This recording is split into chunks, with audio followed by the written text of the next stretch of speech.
لبيك اللهم لبيك لبيك لا شريك لك لبيك إن الحمد والنعمة لك والملك لا شريك لك.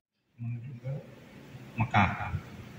Nah, pada saat kita memakai pakaian ihram, kan mungkin kita di perjalanan sebelum melakukan tawaf sebelum sampai ke Mekah, mungkin ada membuang air di sana ya. Itu pada saat kita buang air boleh menanggalkan semua pakaian ihram kita itu Pak. Itu yang pertama. Dan yang kedua, mungkin pada saat nanti kita di Mekah, kita ini kan pengen datang duluan untuk menunggu waktu sholat. Nah, ada nggak tips? Kadang-kadang kita punya penyakit nih yang gampang geser atau apa segala macam. Supaya nggak terlalu sering ke kamar kecil, ada nggak tips supaya kita menunggunya lama di Mekah, di Ka'bah, tapi kalau misalnya tersesat buang air seperti apa gitu? Makasih. Nah, jadi tadi tentang ini yang dimaksud membatalkan apa ihram kita itu Pak, melepas pakaian itu maksudnya melepas yang tidak ada keperluan secara syar'i. Tapi kalau ada keperluan secara syar'i seperti kebutuhan daruri, buang air, nah ini kan boleh Pak. Ya boleh kita buka sebutuhnya, kita buka. Mandi boleh. Masa mandi dengan pakaian ihramnya? Basah semua kan? Jadi kebutuhan daruri boleh seperti buang air, mandi. Yang dimaksud ini buka tidak ada keperluan apa-apa dibuka. Gitu. Panas nih buka, boleh. Gitu. Terus, nah ini nanti Pak Bas yang jawab itu. Pak Bas itu ngajarin saya Pak Ridi. Saya itu makan sikit ya, malas untuk ke WC. Nah silakan Pak. Baik Pak. Nah, jadi yang mengenai tadi technical yang perlu saya ingatkan ya Pak ya. Yang jelas kalau Bapak sudah mikot, sudah ihram, Bapak kan tuh buang air tidak batal ihramnya. Ya. Jadi beda dengan sholat, tidak batal ihramnya, tidak perlu Bapak ulang balik lagi ke Madinah ngambil mikot atau ke Tan'im, enggak.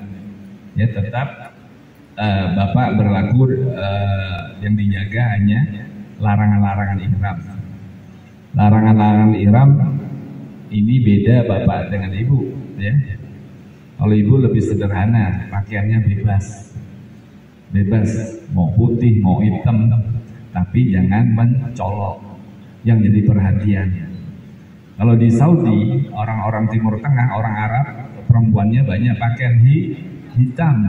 Kalau Indonesia kan banyaknya putih. Ada plus minusnya juga, kenapa hitam yang saya perhatikan beberapa kali. Ya. Kadang-kadang orang kita yang mohon maaf kalau pakai putih ini kan agak tipis. Jadi masih kelihatan, ya mohon maaf, tali BH-nya kelihatan. Karena begini, karena haji ini kan kita dilarang rafas ya. Rafas itu berkata kotor, apapun ya, apapun berkata kotor, pembukaan kotor juga nggak boleh, mukadimahnya juga nggak boleh. Makanya sangat benar-benar dijaga kehati-hatian ini. Kenapa harus pilih hitam gitu? Jadi mereka tuh sangat hati-hati untuk menjaga rukunnya ini. Jangan sampai cacat atau sampai salah apalagi. Nah, jadi begitu. Jadi pakaiannya bebas ya. Dia dua aja nggak boleh pakai sarung tangan dengan memakai cadar. Ya, mesti dibuka. Ya, mesti dibuka. Terus yang tadi kebutuhan dari pertanyaan Bapak kalau mau buang air ya. Nanti perjalanan kalau kita gelombang pertama itu kan dari Madinah ya. Dari Madinah perjalanan itu sekitar 6 sampai 7 jam. Kecuali pakai kereta api. Kalau kereta api itu 2,5 jam aja. Enak banget. Beda dengan bis sekitar 6 jam. Nah, dalam perjalanan nanti di tengah perjalanan kita ada di rest area. Nah, di rest area itu. Di rest area disitulah biasanya kesempatan Bapak Ibu untuk ke toilet. Ya, toiletnya gimana? Toiletnya cukup minimalis Pak, rest area di sana. Tapi kalau saya lihat perkembangan dari saya haji 2006, belum umroh 2017, sekarang lebih lumayan. Tapi menurut saya masih minimalis. Jadi di situ khususnya bapak-bapak memang hati-hati. Karena kan ihram ini kan nggak boleh kena najis, Pak. Ya. Jadi yang biasa kita lakukan, ya saya ingatkan kepada jamaah, pada waktu masuk ke toilet itu, nanti itu airnya genang, Pak. Itu nggak tahu tuh air kencing atau air najis, kita nggak tahu. Jadi dinaikkan tuh ihram tuh, dirapikan, dinaikkan, ya. Pada waktu mau masuk ke toilet, itu gantungan suka nggak jelas juga tuh. Ada gantungan tapi nggak jelas. Kuat atau enggak, nanti Bapak lihat sendiri lah. Asal paku aja, atau kantolan tapi hati-hati perlu banget, ya, jangan asal gitu loh. Artinya ini kuat nggak? Nah, caranya bagaimana supaya kita itu gantian, Pak? Jadi gantian, laki semua, Pak, di toiletnya laki semua, nggak usah takut kelihatan aurat, nggak masalah kalau laki semua. Bapak buka aja yang atas, titipkan ke temannya, nanti gantian. Pak, tolong Pak pegangin yang atas. Bapak masuk, tenang, jangan gopo. Ya, angkat semua tuh, buka semua, tenang aja, nggak usah buru-buru. Ya, Bapak kencing atau buang air silahkan, bersih, tenang, pakai lagi yang bawah. Jangan buka dua-duanya di atas, Pak. Mentang-mentang satu sama-sama laki, buka semua nggak boleh. Ya, karena ada, Pak, begitu kejadian. Jemaah lapor ke saya pada waktu di Mina. Di Mina di tenda, bayangin, itu kan sempit banget. Dia udah kayak hati-hati ini operasi. Kalau saya bilang boleh buka semua, bugil, iya mungkin. Nah, saya nggak tahu ya amalan apa yang dibuat, saya nggak tahu, tapi itu kejadian. Nah, itu jangan seperti itu. Jadi lakukan aja, nanti gantian, Pak, jangan langsung pulang. Nah, kalau nggak ada tempat Pak gantung di atas, kan dia langitnya kan atas biasanya, Pak, gantung. Bagaimana supaya aman? Ya, begitu juga kalau kita gelombang kedua itu langsung jeda. Berarti kita pakai mikotnya nanti di atas pesawat kan, di alam-alam kan, sekitar ada 15 menit landing.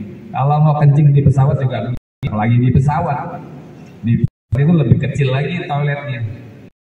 Ya, itu juga harus hati-hati. Caranya nanti teknisnya Bapak berimajinasi ya. Kira-kira mau ditempitinnya atau akan iramnya.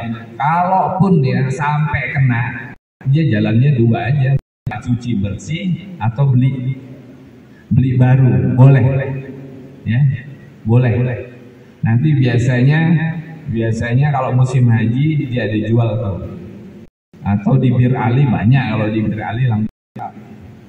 Ya, Bapak sampai Mekah nanti sebelum nanti mulai umroh, Bapak beli dengan mutawifnya atau pembimbing, beli baru nih, dia tidak sempat lagi, boleh.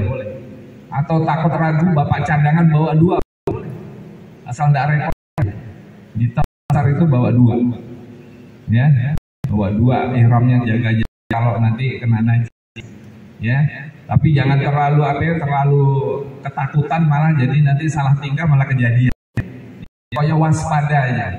Makanya perlu jemaah ini saling mengenal, mengingatkan, dan saling tolong menolong, Pak. Udah perlu tuh kita koordinasi, ya, saling mengingatkan gitu. Biasanya yang paling sering tuh kalau lagi sholat tuh kemana-mana tuh membukanya dari kemana-mana, nggak nutup ini, nggak ditutup. Nah, akhirnya auratnya kelihatan. Ya, kalau bapak-bapak kan banyak banget, Pak, larangan ihramnya. Ya. Jadi nggak boleh cabut bulu, nggak boleh tutup kepala, nggak boleh pakai celana, jelas, ya. Hanya dua pakaian itu. Ya, nggak boleh. Apa lagi? Minyak wangi, ya. Pakai sepatu, nggak boleh. Sepatu yang sampai nutupin mata kaki, nanti dibaca aja seperti itu. Nah, jelas, Pak, ya. Jadi kalau takut nanti dikasih kesempatan pada waktu mau ke Masjidil Haram, biasanya kita ingetin lagi nanti di samping siapa yang mau ke kencing. Nah, ya, kalau udah diperintahin pembimbing itu kencing ya Bapak Ibu ya.